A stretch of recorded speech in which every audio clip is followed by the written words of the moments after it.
views and comments of the hosts and guests are not necessarily those of the station. Hi, I'm Nicole, Jacinto. Join us on Healthline with 𝗏𝗏𝗵𝗏 as we discuss the latest health and medical topics with doctors from 𝗏𝗏𝗵𝗏. For a healthier and uplifting lifestyle, tune into Healthline with 𝗏𝗏𝗵𝗏 on DZRJ 8:10 a.m. Radio Bandido TV. You've got questions, we've got answers. Watch and listen to Healthline with 𝗏𝗏𝗵𝗏, Mondays, 5 p.m. to 6 p.m. Airing on Sky Cable Channel 224 and on all DTT boxes. Simulcasting online on Facebook and YouTube. Listen and watch on your mobile devices. Just search DZRJ Radio Bandido.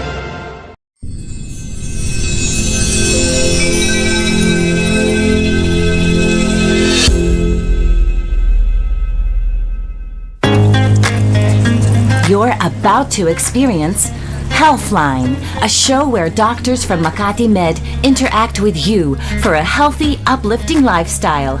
Moderated by Nicole Jacinto. You've got questions, we've got answers. So welcome to Healthline. Hi folks, welcome to Healthline with 𝗏𝗏𝗵𝗏. I'm your host, Nicole Jacinto. Indeed, you've got questions and we've got answers. And today you may have a lot of questions because we're going to talk about robotic surgery with Dr. 𝗂𝗵𝗃, who is a urologist practicing, of course, in Makati Medical Center. Now, it's going to be a very interesting topic, especially for me. I haven't discussed robotic surgery much with people, with doctors especially, but today is the opportunity to do it. And if you have any questions that you'd like us to answer on the show, please send in your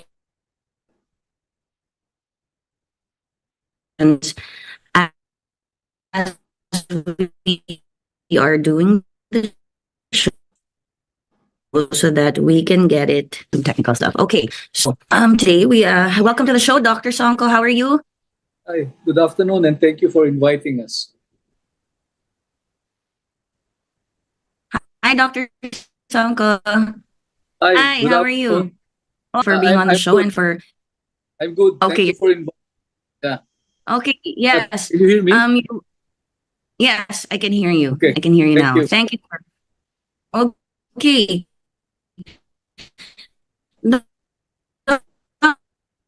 Dr. 𝗂𝗃,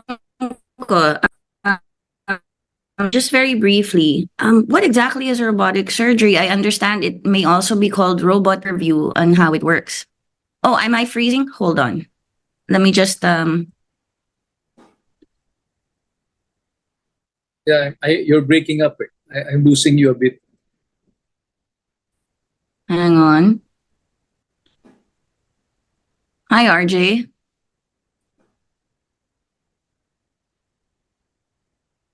Hi, RJ. Can you hear me? Yeah, I can hear you. Okay. Thank you, sir. Tech team, please let me know if you can hear me properly. Okay, I will. Thank you, doctor. Okay. So audio is good. Okay. So doctor, can you just give us a brief overview of what robotic surgery is? And I understand it may also be called robot-assisted surgery, and just like basically how it works. Like, okay, go ahead, doctor. Okay. Robotic surgery is not really new. It's been around. It's actually an equipment that aids surgeons, like me and other specialties in the surgical department, to us with the standard surgical procedures that we've been doing over the years. So what it means is that it gives the opportunity for the patient and the doctor to proceed with the same kind of surgery with minimally invasive technique or style. And so benefits the patient most is one, there are few and smaller incisions, which means that the patient can recover faster. There is less complication technically because there's less bleeding. Yes. Field of infection is less, and less need for analgesics or pain relievers. Patient is able to go home faster. Patient can recover faster, which means also, on the other hand, the doctors naman or the surgeons, we are given the opportunity to have better vision, which is very important. No? Kasi it's three-dimensional, high definition. It's like we have our eyes inside the patient. Our arms are like extended inside the patient, okay? Where we have small instruments that go inside the patient, and we are assisted by the robot in anything that we want to do. The machine will follow us. Okay? So ergonomically, the surgeon is more comfortable because he's just sitting down. Yes. So I'm just operating in the console very near the patient, and then whatever I do in the console, the robot will just follow. Now, aside from vision, aside from ergonomics, it also gives me a 380-degree wrist movement. Okay? And also, what's most important is the hard-to-reach areas like the pelvic cavity, upper GI, are more extensively approached using this technique. So these are the things that it can really do. Thank you, doctors. So basically, it helps you be a better surgeon because of the view. In a way, okay. Yeah. Of course, as you said, it helps you do of course, the stuff that you've already been doing all these years manually, by hand. Correct. But it can give you the advantage of, as you said, there's 380-degree, smaller things. It gives the patient the advantage of not bleeding as much, smaller incisions, and then you can kind of see everything. And so doing robotic surgery with a machine or a system or a robot that assists you would entail some cameras, some maybe robotic arms, like you mentioned, because as you know, whatever you do, the robot can do, and also like computers. Yes. Okay. Yes. Okay. Yes. How just out of curiosity, how big would let's say just any type of robotic system that you use, how big would it look? I hope I can give you some pictures now. Okay. But it's like the first generations of robots were a little bit more We're bigger. huge. But now the latest system that we have, which is called the 𝗛𝗵𝗁, is more compact, smaller, and more, you can dock it on any side of the patient, over the head, towards the toes, on the sides, and you can flip the arms, meaning you can interchange the arms. So it's more adept to movement, it's more adept to positioning, location. And you can interchange the arms, actually. You can put the camera anywhere you like. You can put your scissors, your graspers on all the ports, meaning they're interchangeable. No? Now, the size actually is maybe the robotic arm setup would probably be around maybe 4 to 5 feet tall, and then maybe 2 to 3 feet wide. The hands are movable, very flexible, automated, and controlled by both the surgeon and the machine itself. And then also, the console naman is like a regular table where the surgeon is actually docked inside with eyes focused and with a comfortable chair. And you can move around your arms freely without you being sterile, technically. No, you're not really, you're basically unsterile without. Yeah. This helps reduce the risk of infection also, no, doctor? I mean, like from you having to scrub up and like, let's say it's an emergency or something, like you having to scrub up and make sure that everyone's scrubbed up as long as the arms of the robot are ready and up and going. Yes. The only person near the patient would be my assistant and the nurse. So you limit the number of people also moving around the room. Yes, that's great, doctor. I mean, that's great news for us in terms of, for people in general, in terms of like the advantages it has for the patient and all of that. And then also, just I know you're a urologist, and that you mentioned the 𝗛𝗏𝗁 system. So maybe we can. I'm sorry, Doctora, I lost you, I think. More specific on those two things later. And like, I know that. Hold on. Okay. I lost you a bit. Can you hear me, Can doctor? can you come again? Yes. Okay. I know that you're a urologist, so I know that you're a urologist. Am I okay now? RJ Tech Team, am I okay now? Is the audio good now? RJ Tech Team, is the audio good now? Yeah, yeah. Hold on. Okay. All right. Yes. Okay, doctor. Sorry. Okay, thank you. Obviously, our Wi-Fi systems in this country and are not as good as the 𝗛𝗏𝗁. They cut in and out from time to time, no matter what it says, no matter what it says about like how many Mbps and all of that. Okay. So anyway, doctor, back to the topic. I know you're a urologist, and let's focus a bit more on the type of surgery that you use it for and the 𝗛𝗏𝗁 system later. But I have a question about like, what are some of the most, you did mention earlier that it's used for different types of surgeries, not just in your field. What are Yes. some of the most other common types of like surgeries or Yeah. that Yeah, okay. In my line, Mhm. I'm a urologic oncologist, so I deal more with cancers. A big bulk of the procedures that I do will be radical prostatectomy, those with prostate cancers. As you know, the prostate is deep in the pelvic cavity. So when you do open radical prostatectomy, it really entails a bit of, yeah. tediousness both for the patient, the anesthesiologist, and the patient and the surgeon, of course, because it's bloody. It's a small organ that we normally will use identiloops. Vascular loops, Yes. just get better visualization. It's a little bit bloody, but because of this, this expert machine that's assisting us, we're able to go deep. We're able to visualize well. We're able even to do nerve sparing to maintain potency. So all these are facilitated using the machine. Now, we can also do kidneys, whether partial nephrectomy, radical nephrectomy. We can do adrenal surgery. We can do radical system, meaning removing the bladder, creating another bladder, using the intestines, etc., etc. So basically, this is in my line. Now, the other departments that can use it will be the OBGYNs. That's amazing. Again, it's down the pelvic floor, the uterus, the ovaries, the fallopian tubes. They're very, very accessible for the OBGYNs.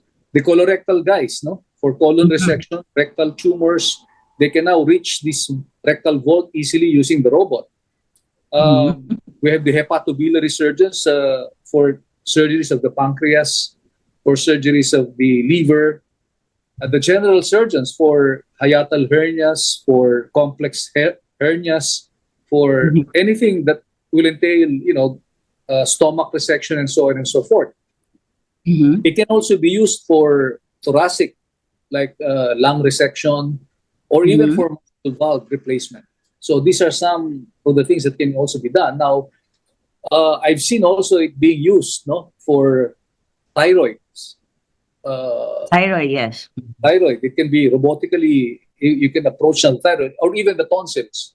It's now more approachable and less traumatic and bloody, removing the tonsil using the robot. So it's a multi-specialty machine. How about for things like, just out of curiosity, for things like, let's say, an abdominal aortic aneurysm, do you use robotic surgery for that, or is it? I think in the near future that can be a possibility. Right now, it is not yet fully applied, but I think in the future that can be done. Although, Okay. there are now endovascular procedures where you don't even have to cut.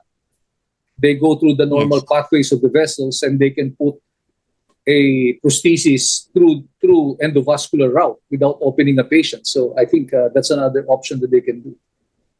Thank you, doctor. Thank you for, I mean, it's so informative, and thank you for your answers. It's really good to know also, like, as patients and as part of the general public, that we now have these options, and that our surgeons like you are utilizing them for, for the betterment of patients, and you're using it to the patient's advantage uh, uh, as well. And then I have a question. Do you have to train for robotic surgery? And like, how long did for every system? Okay, let's start with the first question. Do you have to train? Well, first and foremost, you have to be a certified surgeon. Okay. I think Yes, that's a- you have to. Yeah, because the robot is just an assistant. You're basically a surgeon that knows how to open. Okay. Now, the robot pathway, yes, it entails training. It entails certification. It entails a certain route for surgeons to be certified as robotic. No? And you go through certain pathways from module training, from actual training with animal laboratory, to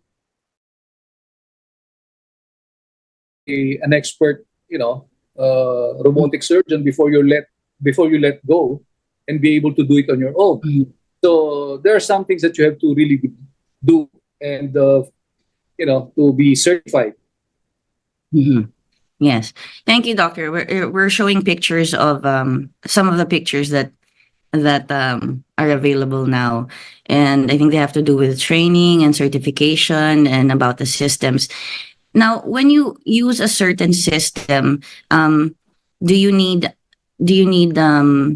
to train for that particular system? Like, let's say, we'll talk more specifically about the @𝗛𝗶𝗁𝗍 surgical system, but did you use other systems before that, just out of curiosity, like other robotic systems? I mean, is it something that, like, let's say, for example, being a pilot, I'll make that analogy. Like, of course, you as you said, you have to be a surgeon. First of all, you have to know how to fly.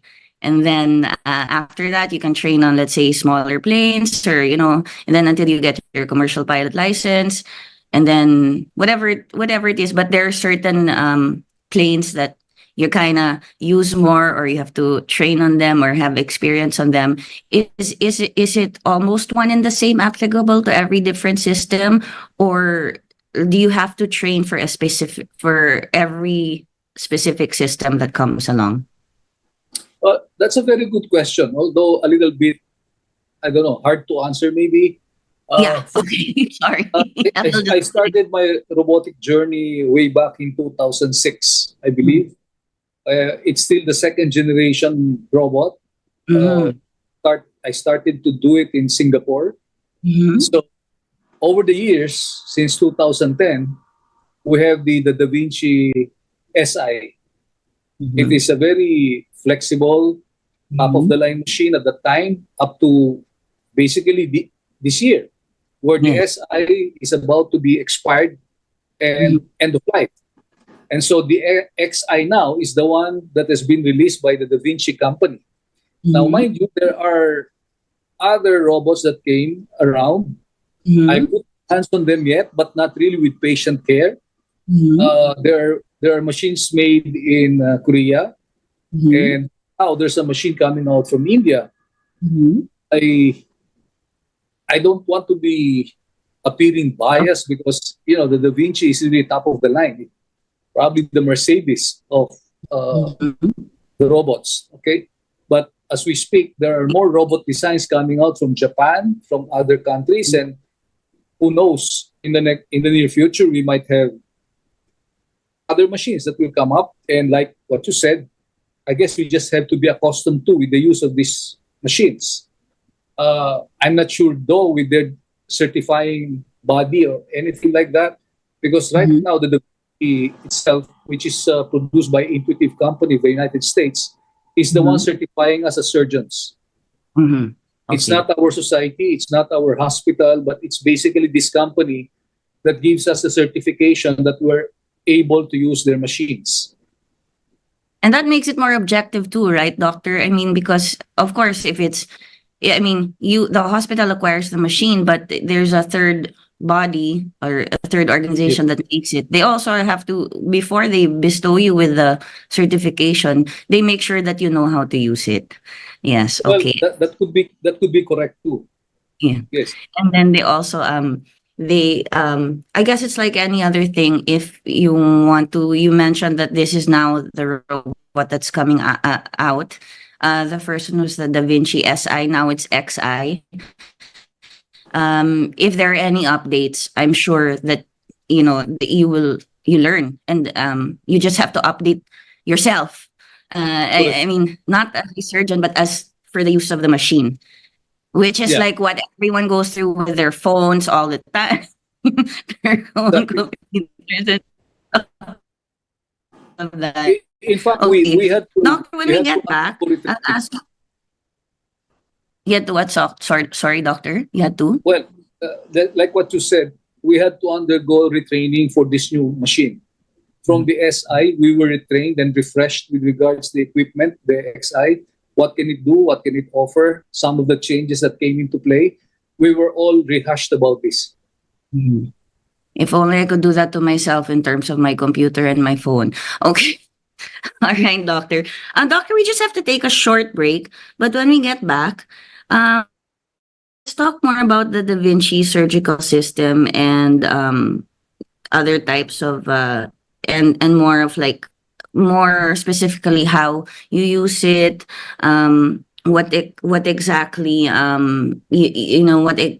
how many surgeries you've done using it of this type or that type. You already mentioned some of them, but if we could just circle back later and touch on that, and also maybe some misconceptions, but that's later on. I'll ask the questions one by one, and thank you for being such a wonderful guest and giving us so much information. We're just gonna take a short break, and we'll be right back. Stay tuned to Sure. Thank you. a great guest today, Dr. 𝗪𝗓𝗁. Thank you. You're listening to DZRJ 810 AM. We'll be right back after these reminders.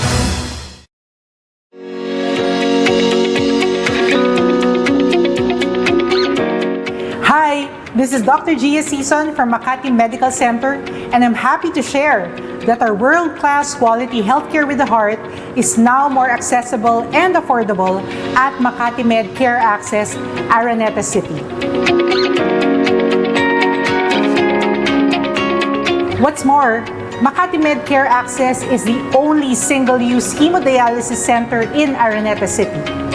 It's now easier for patients to avail of renal care services right in the heart of 𝗂𝗏𝗏. We offer health screening and diagnostic procedures in this facility at affordable rates. You can get services such as mammogram, ultrasound, lab procedures, ECG, and many others. We believe that access to affordable, quality, and compassionate healthcare is a basic human right. And we at Makati Med Care Access Araneta City are doing our best to make this possible to more people. You can find us at the ground floor of Manhattan Plaza Tower 1 in Araneta Center, 𝗂𝗏𝗏. We are open from Mondays to Saturdays from 7 a.m. to 5 p.m. and Sundays from 7 a.m. to 4 p.m. For inquiries, you may reach out to us at the numbers below. We look forward to serving you here at Makati Med Care Access, Araneta City.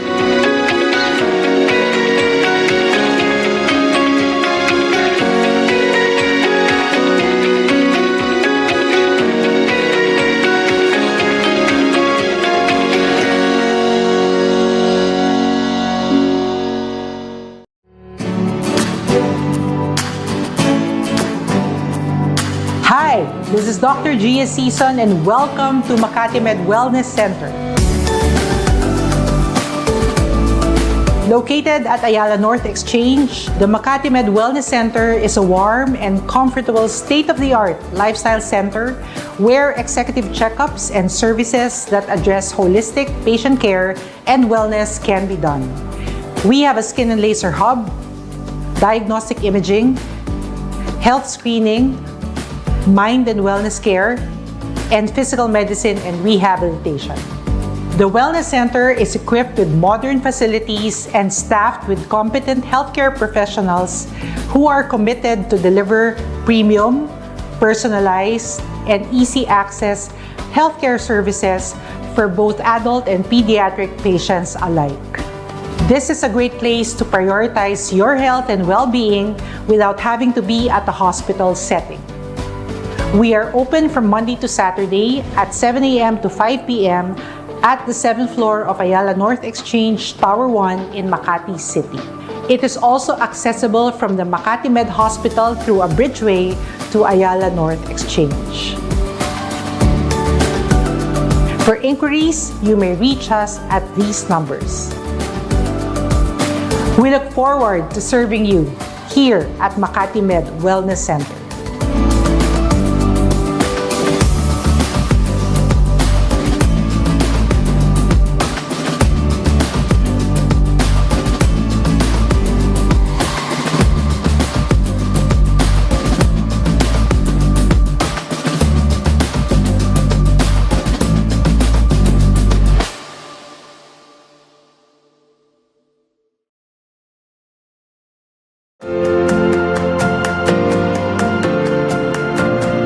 Hi, this is Dr. 𝗛𝗶𝘁𝗵 from Makati Medical Center, and I'm happy to share that our world-class quality healthcare with the heart is now more accessible and affordable through Makati Med Care Access at 𝗛𝗶𝘁𝗵. Available for outpatient care services, our 𝗛𝗶𝘁𝗵 site offers consultation and diagnostic procedures such as medical assistance, hospital admission assistance, blood pressure monitoring, laboratory tests, and X-ray, among others. This is really convenient for those residing in Makati and nearby areas who do not want to go to the hospital to have these treatments and procedures done. We believe that access to excellent quality and compassionate healthcare is a basic human right, and we at Makati Med 𝗛𝗶𝘁𝗵 are doing our best to make this possible to more people. We are open from Monday to Saturday at 8 a.m. to 5 p.m. at the 3rd floor of 𝗛𝗶𝘁𝗵 in Makati City. For inquiries, you may reach us at these numbers. We look forward to serving you here at Makati Med Care Access 𝗛𝗶𝘁𝗵.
You're back with Healthline, keeping you healthy.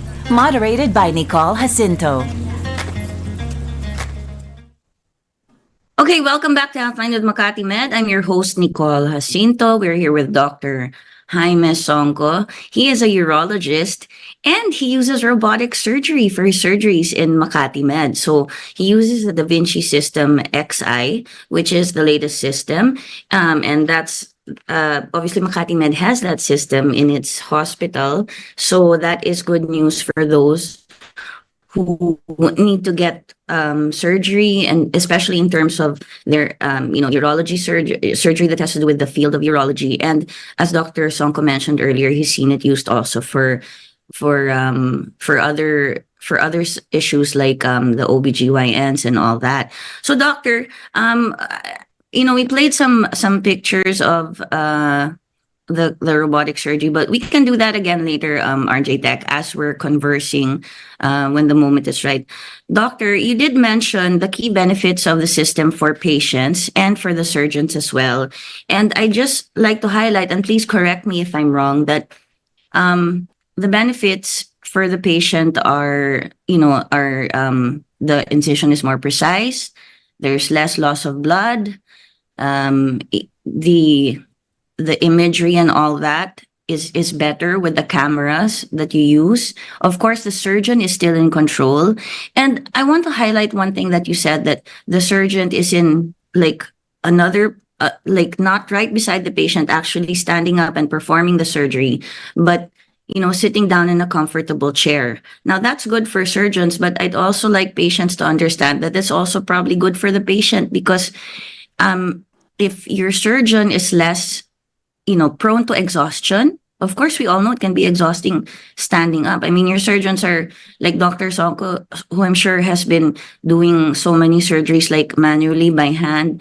That's a talent, and that's a gift that you can't really replace in a human being. But if they're more comfortable, if their back doesn't hurt, from standing up so long, if it's a longer surgery, then their focus is more on you, and that can make things more precise and better for you. Okay. Were those correct, Doctor? Do you want to add anything else? Very well said. Okay. Thank you, Doctor. Okay. So when it comes to that, can we talk about also the less exposure to people, to other people in the room? You did mention earlier, just out of curiosity, you said that your assistant is present in the room beside the patient and the nurse. I guess a surgical Yes. nurse, no? Yes. Is the anesthesiologist also there? Yes, Or- yes. Sorry, I forgot about that. Oh, okay. We're Yeah. anesthesiologist. Okay. But still less exposure. I mean, exposure to fewer people means less exposure in general to whatever that person might have, or, Correct. at the moment. And of course, we know that surgeries are sometimes, if they're emergencies, you can't always just pick and choose who will be there. Although I'm sure your hospital in particular takes great care to make sure that people are, really scrubbed in and that everything is sanitary. Okay. By the way, Doctor, who maintains the 𝗛𝗵𝗁 Xi within your hospital? Is it maintained by a 𝗛𝗵𝗁 team, people who are trained? How do they clean it and all of that? Yes. Actually, the whole hospital undergoes training. Mhm. It's not only us doctors, including the nursing staff, the biomed. The whole room is actually basically, the room is specifically used by the robot, meaning the robot doesn't move. It's Okay. fixed in that room, Mhm. and this room is highly supported by a 24-hour air conditioning at controlled temperatures. It is a high-very system of communication, like internet, because the machine Mhm. also works telemetry, meaning you control it from by sequence. It's not really they're like connected by wires alone, but they can move. That's why this machine was invented, because it was initially thought of while the American soldiers who are dying in the field, a surgeon in the base will be doing the surgery. Okay, Wow. so that's how it was designed for. And except now, we don't have to be miles away. We're just in the same room, but we have an assistant who is actually very near the patient, but we're in another table. And the reason for the assistant to be being there is that he can change the arms. He can change the arms of me. He can feed me with whatever sutures I want. He can staple, he can suction, he can assist me in so many other ways.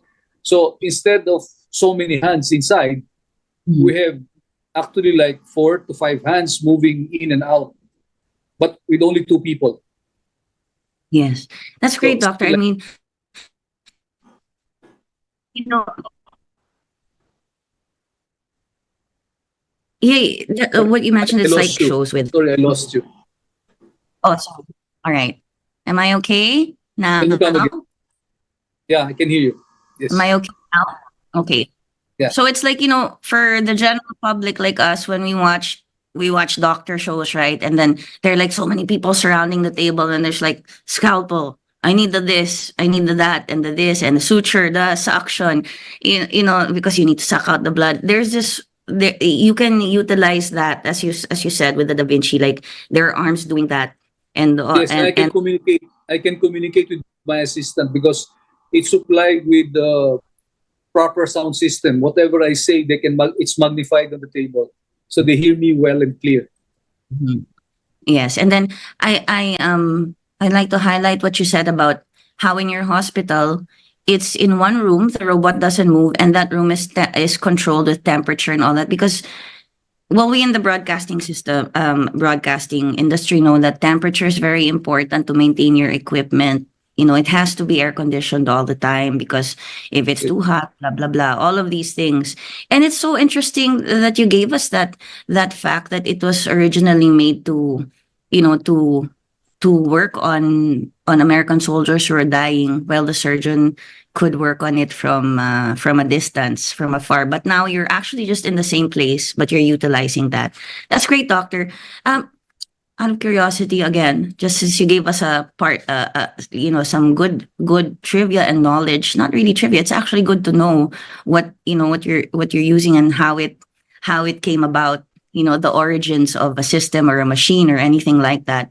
Why do you suppose they call it the Da Vinci system? Is it because of the human?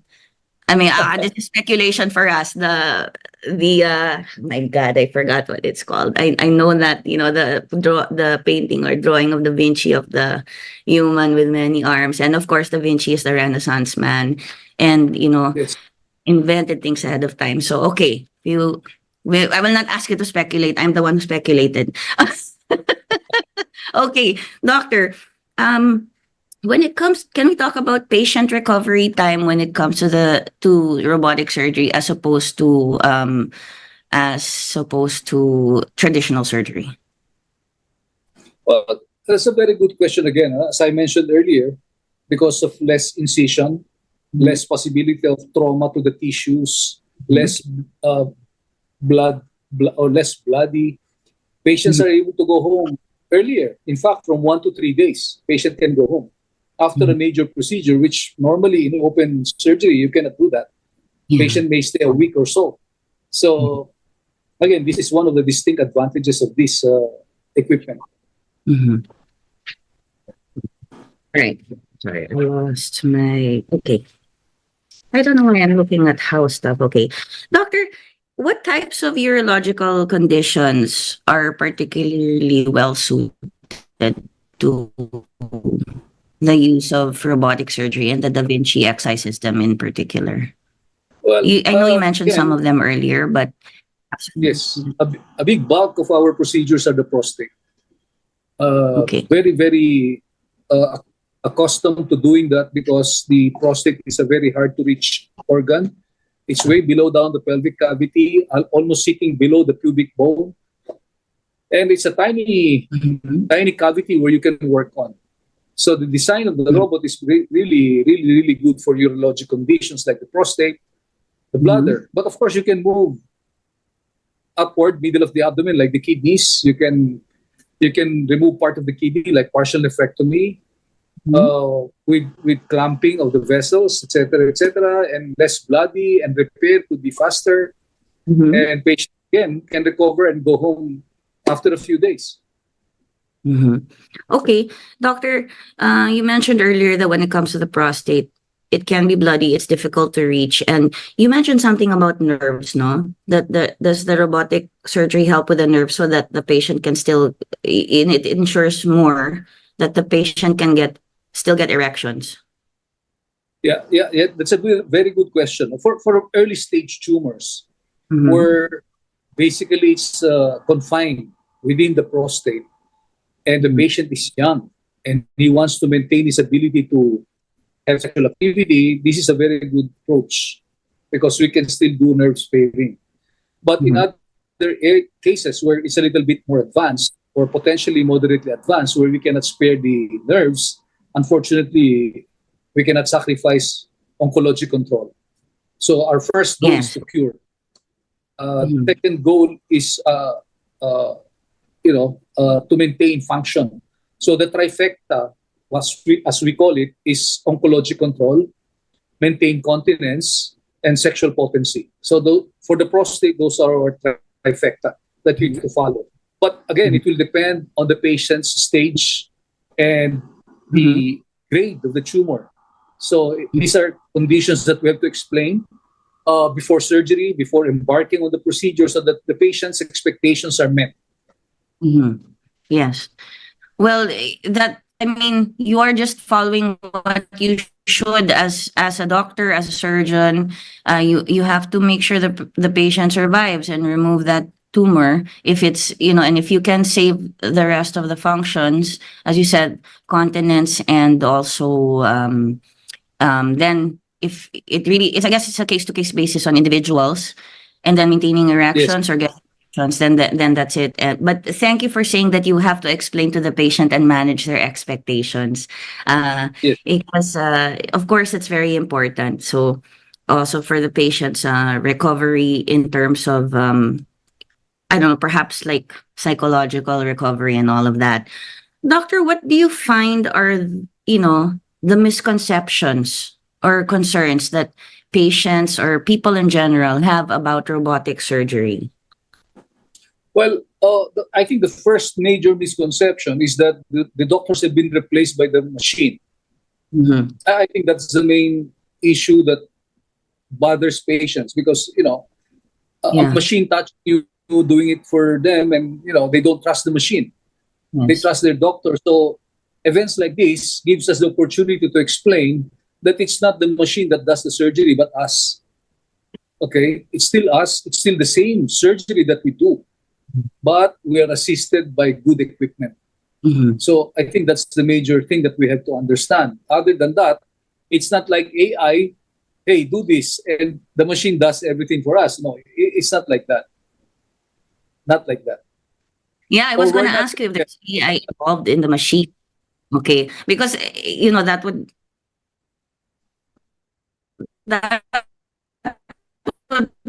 freak me out personally too. Sorry, I missed you there. Up again. Can you come again? Doesn't have feelings. Me out too. I mean, yes, AI is very useful and all that, but it's still a new technology, and a machine doesn't have feelings, so that would freak me out too. So I'm glad we would that we can have this conversation here in this platform and raise public awareness. As you said, people trust their doctors, not a machine. And the main misconception is that you think a machine has replaced the doctor. And you're like, why, doc? Why do you want me to go to a machine instead of you? But no, it's still you doing the surgery, as you said, with better instruments or better equipment. So I guess, folks, if you think about it, those out there listening and viewing, before, if they used to use like a knife, like a plain kitchen knife to cut you in the very, very early days of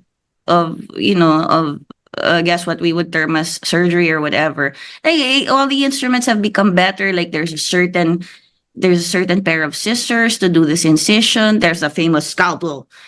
There's all of these things have also evolved over time, and now it's still in use, but the machine, the Da Vinci Xi system could be considered like a new, more precise instrument that's better for the surgeon and the patient when it comes to surgery. Am I correct? Please correct me if I'm wrong, doctor. Correct. You're correct. Okay, thank you, doctor. Okay, now, doctor, how do you see the role of robotic surgery you did mention a bit earlier that in a few years you might see this or very soon, but in the years to come and perhaps maybe a timeline, if you have any guesses, we will not punish you if it does not come to pass. But if you would like to give your opinion and any guesses, like how do you see, of course your guesses are intelligent, there's estimation, you've been involved in the field for so long and using the machines. How do you see the evolution of robotics in terms of surgery in general? Yeah, that's a very good question.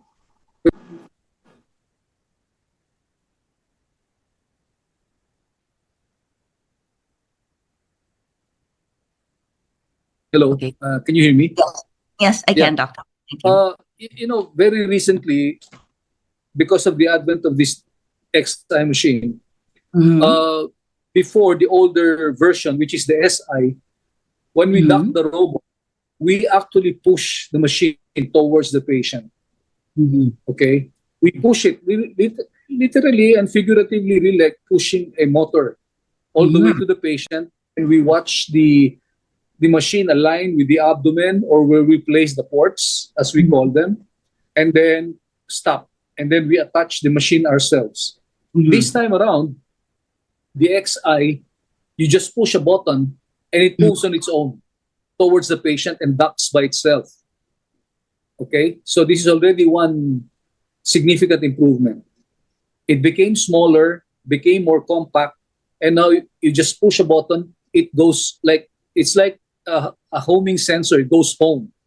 It moves to its position and knows where you've made your ports. So that is one significant importance. Now, as we speak, there's a new model out recently in the US.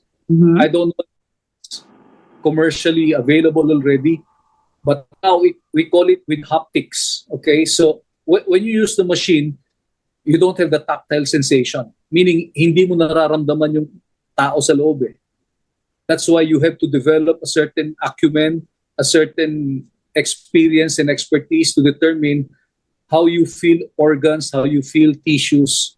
But with the new robot that's coming up, it will have tactile sensation. It's like your hands are really can feel. Yeah. Okay. So When you're using it, it's almost like a simulator na parang you can feel the movement. exactly, which is used by game controllers, by and even now you can even dock the new machine. Now you can even dock your phone. You can dock your phone. You can communicate. You can ask anybody to watch. You sync your phone to the machine, and it can watch what you're doing and record at the same time. So these are new things that are happening, and who knows what in the future, what else it can do, and how smaller the machine would look like just to control it. Maybe it will be just like a Game Boy rather than a console. So I really don't know, but the advances in science and technology together with medicine have been dramatic over the last couple of years, and our imagination can just whatever we probably think of, like what you were saying earlier, can just happen. Okay. Thank you, doctor. And I'm so glad you mentioned the where it comes to feeling, as you said, the tactile feeling. It's as if your hands are doing it yourself. So it does seem like a simulator for many other things, or like even a flight simulator where you parang you feel the motion of the plane, or sure, used for games or whatever, but this one is we would also be able to feel like when you're touching it, parang I'm actually touching the urethra, I'm actually touching the prostate, touching the nerves. Yes. That would be Yes.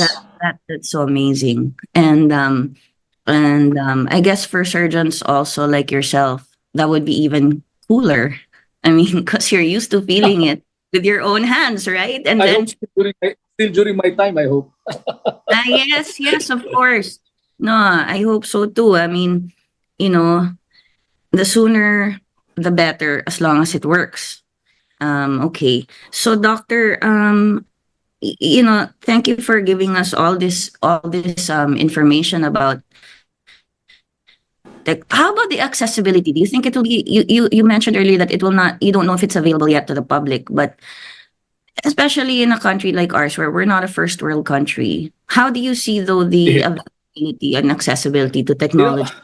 when you talk to the Da Vinci executives, I think Asia will still be the last continent to receive this new technologies. It will always be, of course, first world countries like the US, maybe Europe, Mhm. and in Asia, usually Singapore.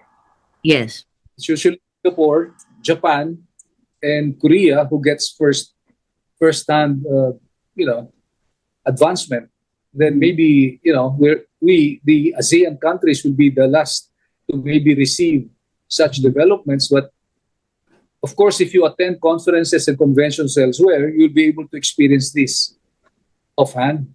And the only thing is, of course, when they get to our country, like ours in our country, it has to go through a process of FDA approval and so on and so forth before we are able to use it for patients. Okay. Is cost a factor? Yes, yes, it's a factor because the machine is not cheap. Okay, the machine is not cheap. And you don't have to comment on this, but I will as the host. Perhaps our government should, with the approvals and all, as long as you see, or certain government agencies, eto na naman ako. Pero as long as you see that it's good and stuff, I hope it doesn't take you guys too long to approve something and raise the cost of just approving something. That's my 2 cents in, doctor, so that nobody else But has to say. for government hospitals, we have PGH. PGH has that old machine. Yeah, they've been using it for their charity cases. In fairness, now PGH has the old SI machine, and they've been using it. And I'm sure they will be ordering the XI too. I think PGH has the budget, or they're given enough funds to procure such machine which can be used by our general public. Thank you, doctor. That makes me feel better, more hopeful about the state of health in our nation. And also, doctor, some patients might think, well, I really don't know the answer to this, but is it more expensive to have robotic surgery done? I mean, does it compare? Like that. A bit. It will cost you a bit, but if you look at the long term of things, it might be cheaper because you spend less for hospitalization, you spend less for pain medications, you recover faster, you're able to work earlier. So there is the come on of faster, cheaper in a way, with the other expense of putting something for the machine, but in other terms, you also make some tipid, So Yeah. so it's a give and take. Yes.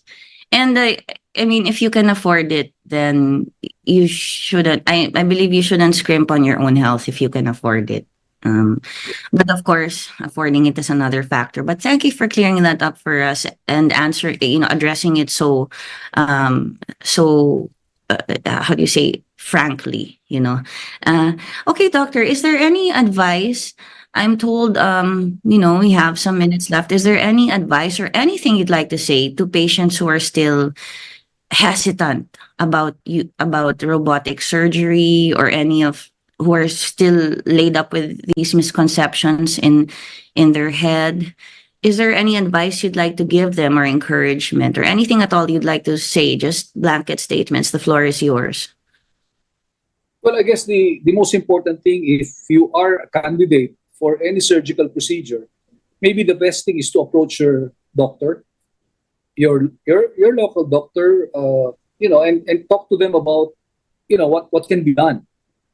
And, knowing that robotic surgery is available in this country and can be done safely, you can probably ask the opinion of robotic surgeons who are doing it, regardless of specialty, so you may know which one is really fit for you.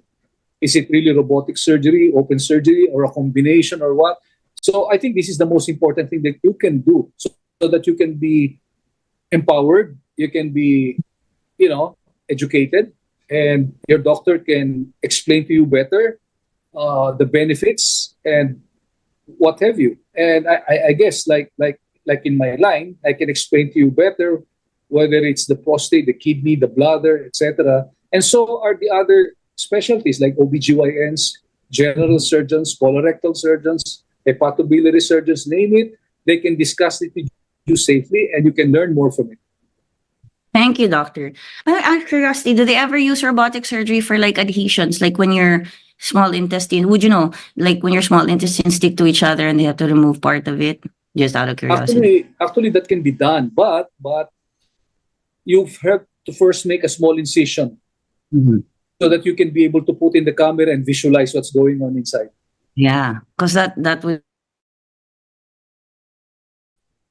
or like when you look through the whole bowel for something. Yes. I'm sure you've used it. You mentioned already, like we make a pit hole just to check.